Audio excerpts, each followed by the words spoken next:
What is going on, everybody? In this video, we'll be taking a look at the new Koenigsegg Gemera Outclassed edition, or it might be the Gemera. Honestly, I really don't know if I'm pronouncing that right or wrong. Regardless, this might be one of the best looking cars we've had in a motor pass in a long time. I mean, just look at that. I feel like a lot of people are going to be driving this car coming up here. So if you want to get it, you will need to get the motor pass for $10 there.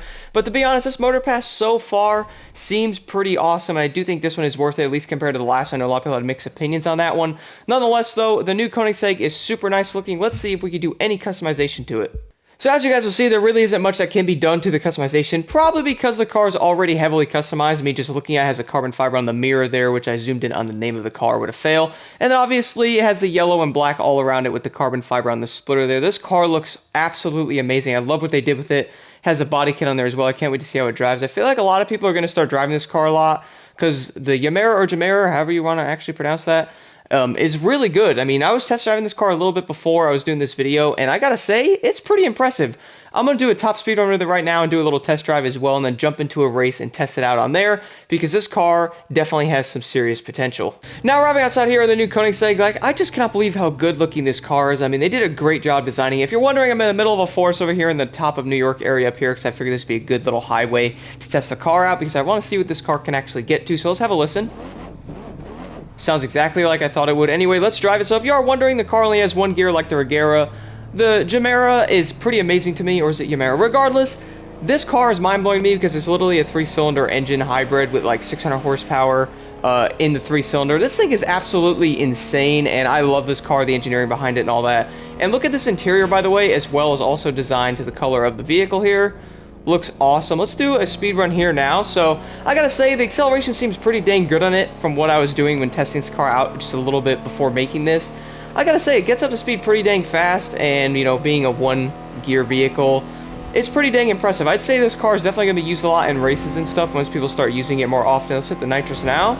I want to see what this car can get to right away because I'm very interested to see what the top speed on this thing's going to be. Now moving over to the straightaway on the highway here, let's see what this car can actually get to with Nitro Chemist now. I'm going to say it's probably going to be over 300 just by what I was just doing with it before. So let's see what we can get this thing to. So acceleration is very impressive. I'd say this car is going to be very competitive in racing with summits and pretty much anything, honestly, because it's pretty dang amazing. So let's see if I get to the speed here before this turn comes up. So with Nitro Chemist right there, 309 going down a hill, that is absolutely insane. 309 miles an hour going down a hill there. I'd say it could probably hold around 300 easily with Nitro Chemist there, so that's pretty dang impressive. Let me get to another straightaway over here. I have the same build on this car, by the way, I have on the regular Gemera. So I gotta say, this car is obviously really dang fast, and my goodness does it look awesome as well. I really do think a lot of people are going to be running this car once they start driving a little bit and they test it out. So I'm going to go over a couple things in that race as well with it, but I'm going to do another top speed run right now with this thing over here to see what it can get to. I want to see if I can do another 300 with it. See if I can get to like 305 or something like that with it again. So I know it kind of depends on the highway or like where you guys are on the road. Really depends on the speed of the vehicle, I've been noticing with a lot of them. And I'm getting to a lot of traffic here. So 306 right there. Let's go around this turn. It's now raining. Looks really nice. So 307, 308, 309. That was absolutely insane. So the car obviously has a really good top speed. It is going to be faster than the recent Carrera Green Flash Edition. So if the car does over 300 like that, that's obviously really impressive and can pretty much be competitive with any of the races in the game. The only drawback to the vehicle, though, is it's going to be in the motor pass, so you guys will have to buy it to use this car. So I figured the best hyper race to test out the new Koenigsegg on is going to be called the Bronx. Now, the main reason for that is this race has a lot of, like, pretty much small roads and stuff where the car might struggle a little bit on dirt. I want to go over that with this car in this video as well because I noticed the regular one struggles pretty hard on the dirt.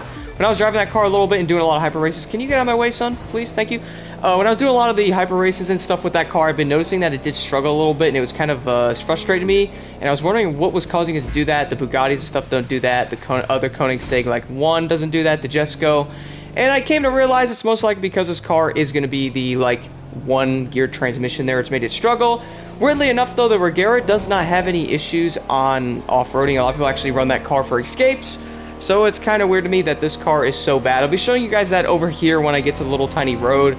So I also noticed accelerating wise, you guys are trying to go against the other racers. The car might seem a little bit slower than it really should be. Nonetheless, though, it's really not too bad. I've been noticing that it still gets up to speed nicely. So right here, almost 300 miles an hour, which is actually insane. The Bugattis can do the same thing in this area. So here's a little road I wanted to show this.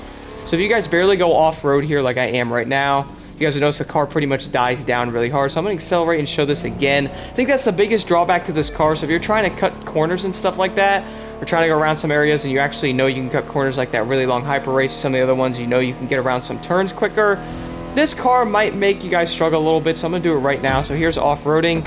You guys see how fast this car loses power. When I was doing some of the cuts in the long hyper race, I was struggling really hard. The car would go down like 40 to 50, 60 miles an hour in some areas, and my goodness, it was definitely a problem. So I'm going to do the little one right here as well, go back this way. I noticed that as well when starting off with the car. You guys will notice I might be a little bit slow, like I said, with acceleration.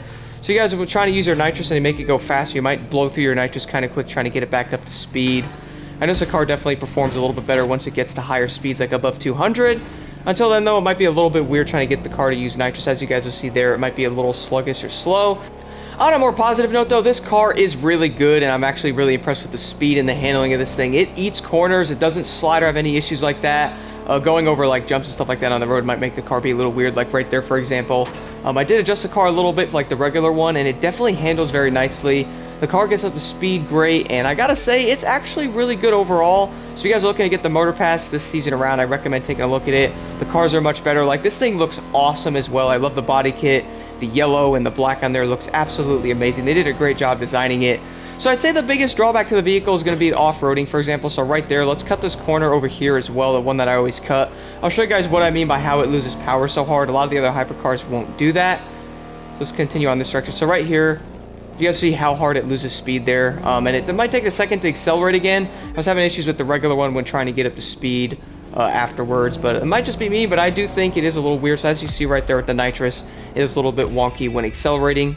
Now, I've seen a lot of people commenting and stuff, and even my friend said to me that new Koenigsegg looks awesome, and I gotta admit, this is one of the best looking cars I've seen in a while in the Motor Pass. I mean, last Motor Pass was the taxis and the limos. I'm sure many people weren't too happy about it. This one's definitely a lot better, and this thing is level 1, so if you buy the pass, you'll get it instantly, and I gotta say, it looks absolutely amazing. The interior looks awesome in this thing as well. So I definitely recommend taking a look at the Motor Pass this time around, guys. This car is awesome.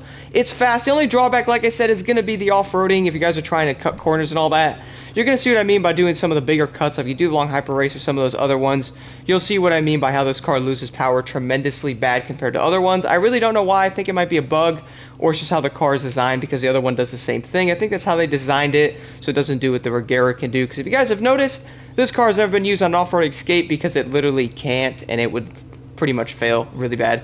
Anyway, guys, try out my settings on the car as well. Let me know your thoughts so far on the Motor Pass, and let me know your thoughts on this new Koenigsegg. My goodness, is this thing awesome.